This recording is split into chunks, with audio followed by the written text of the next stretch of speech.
this is Angela from Natural Living Alchemy. Welcome to my channel. In today's video, we are making a cooling salve that can help ease congestion.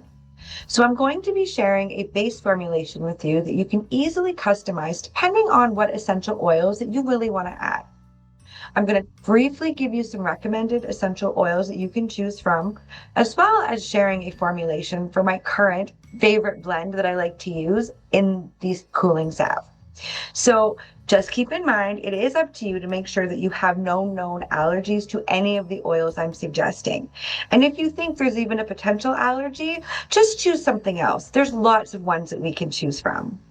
I am going to recommend that you always make sure that you are staying under the IFRA recommended dermal limits for any essential oil that you're using.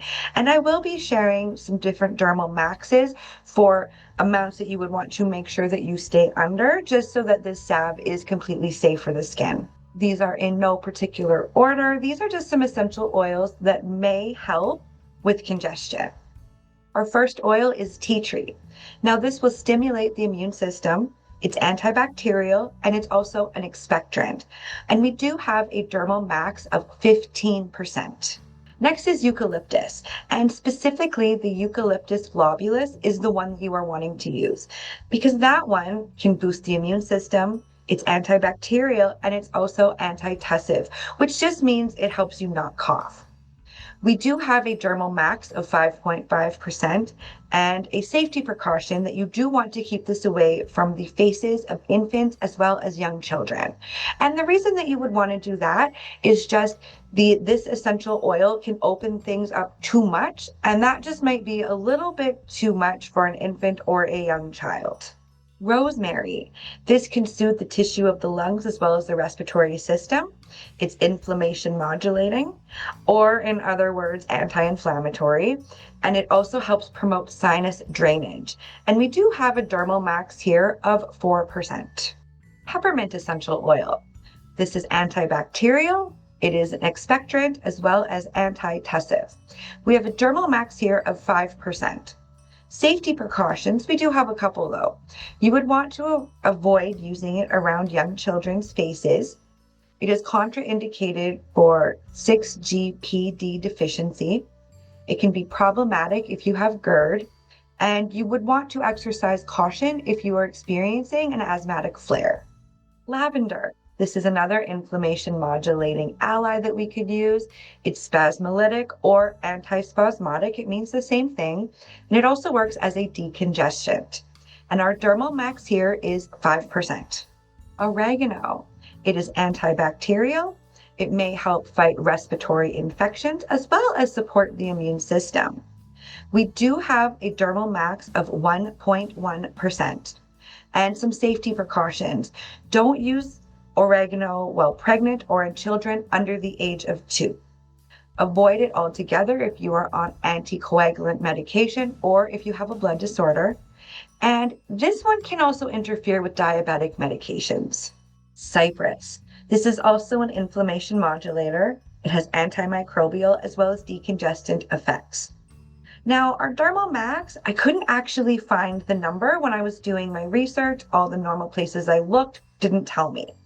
But what I did find out that if this oil has oxidized or it's become old, it can cause sensitization on the skin, which is a specific type of allergy that you definitely want to avoid at all costs if possible. So just make sure that you are using cypress, you are using one that is fresh and that it has not oxidized at all. Now, just to recap, I have a little list here of different properties that you might want to be putting into your cooling salve. You could use ones that are antimicrobial. Here's some antitussives, some expectorant, as well as some spasmolytic essential oils that you could definitely put into this salve if you want. Suggested equipment that you're going to require would be a hot plate. You're going to need a melting pot or a metal bowl, some whisks, some spoons, and some spatulas just to help mix everything up and help measure it out. You will need a digital scale. I'm also going to be using weigh boats, but you don't have to. You could just do all of your measuring in your metal bowl. Some 70% isopropyl alcohol. That's going to help make sure everything is clean and sanitary. You'll also need a storage container. Now, this particular formulation does have a small percentage of menthol crystals that you're going to need to grind out. So if you're doing that, you're going to need a mortar and pestle, or you can use a herb or spice grinder, whatever it is that you want to do to take the crystals and make them into like a dust. And if you're doing that, you need to make sure that you are using proper PPE. So I like to use my full face respirator when I'm crushing up the menthol crystals. If you don't have one of those, that's fine. All you want to do is make sure that you are wearing proper eye protection as well as a mask so that you do not breathe any of these menthol crystals in. Our formulation today is going to be written out in percentages like they normally are. And this is going to be a very easy way for you to either upscale or downscale this formulation depending on how much you're wanting to make. So I'm going to be making a 100-gram batch, but you might only need 50 or you might want to make 200. It's really up to you as to how much you're wanting to make. I do have all of our phase A already weighed out and ready to go. And we are just going to put that into our stainless steel bowl. So we're going to begin by putting 69.5% of coconut oil,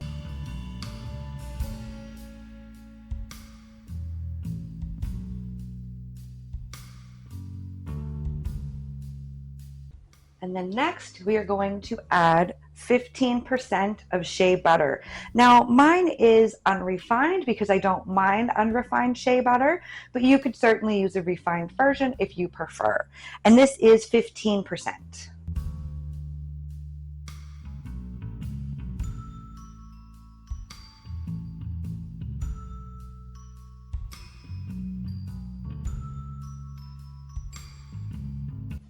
Next, we are going to be putting in 10% beeswax.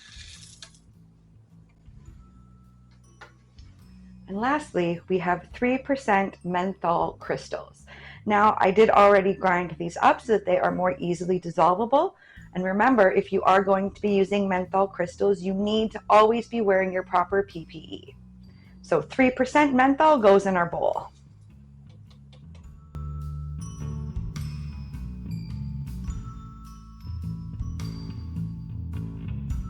Once you have everything in your little melting pot, you're simply going to put it on your hot plate.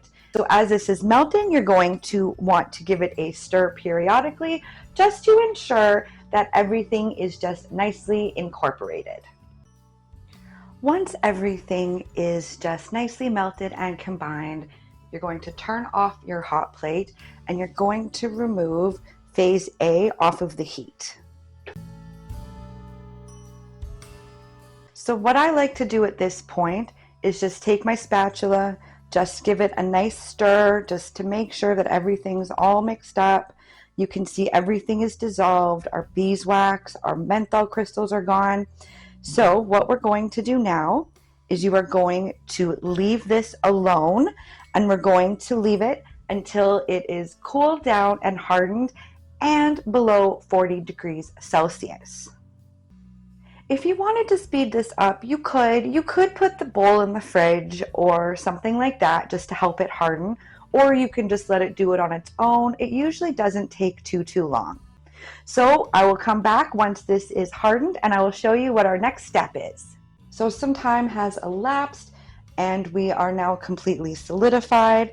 If you want to double check what the temperature is, just put your digital thermometer in there and we're good. We're at 21 degrees. So we are, as long as it is below 40, you can proceed. So next what you're going to do is you're going to grab your whisk and you're going to go ahead and you're going to whisk up phase A.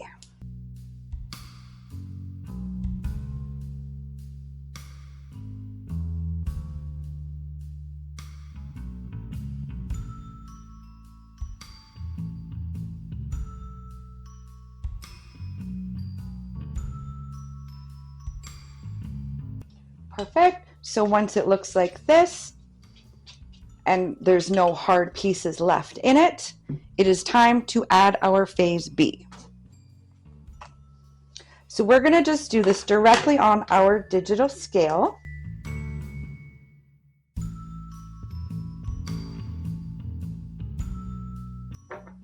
So we are going to start by adding 2% of essential oils, and I am using this blend.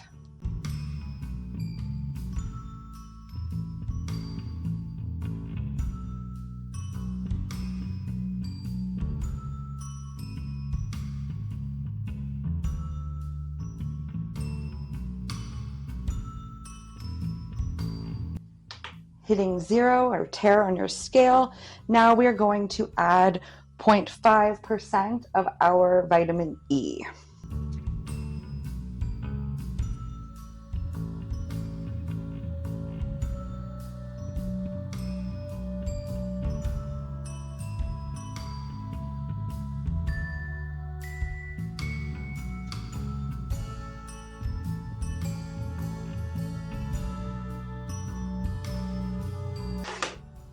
And then you're just going to stir everything until it is combined.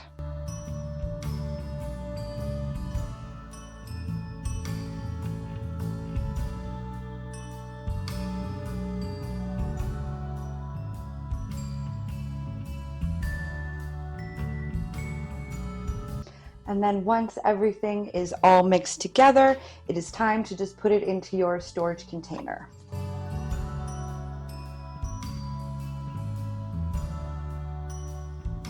Once you get your cooling salve in your containers, just take a piece of paper towel, and I like to just wipe around kind of the lip here. Sometimes things can get a little bit messy, but our 100-gram batch made us this container, which is 100 milliliters, and this one holds 2 ounces.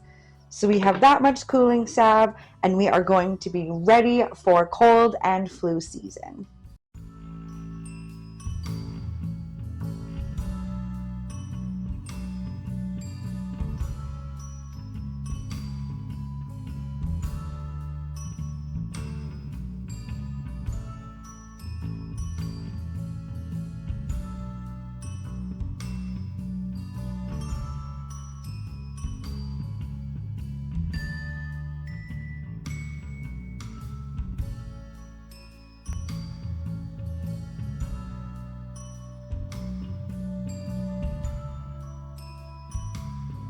All right, so don't forget to hit the like button if you like this video, or share it with anyone else who you think might enjoy it.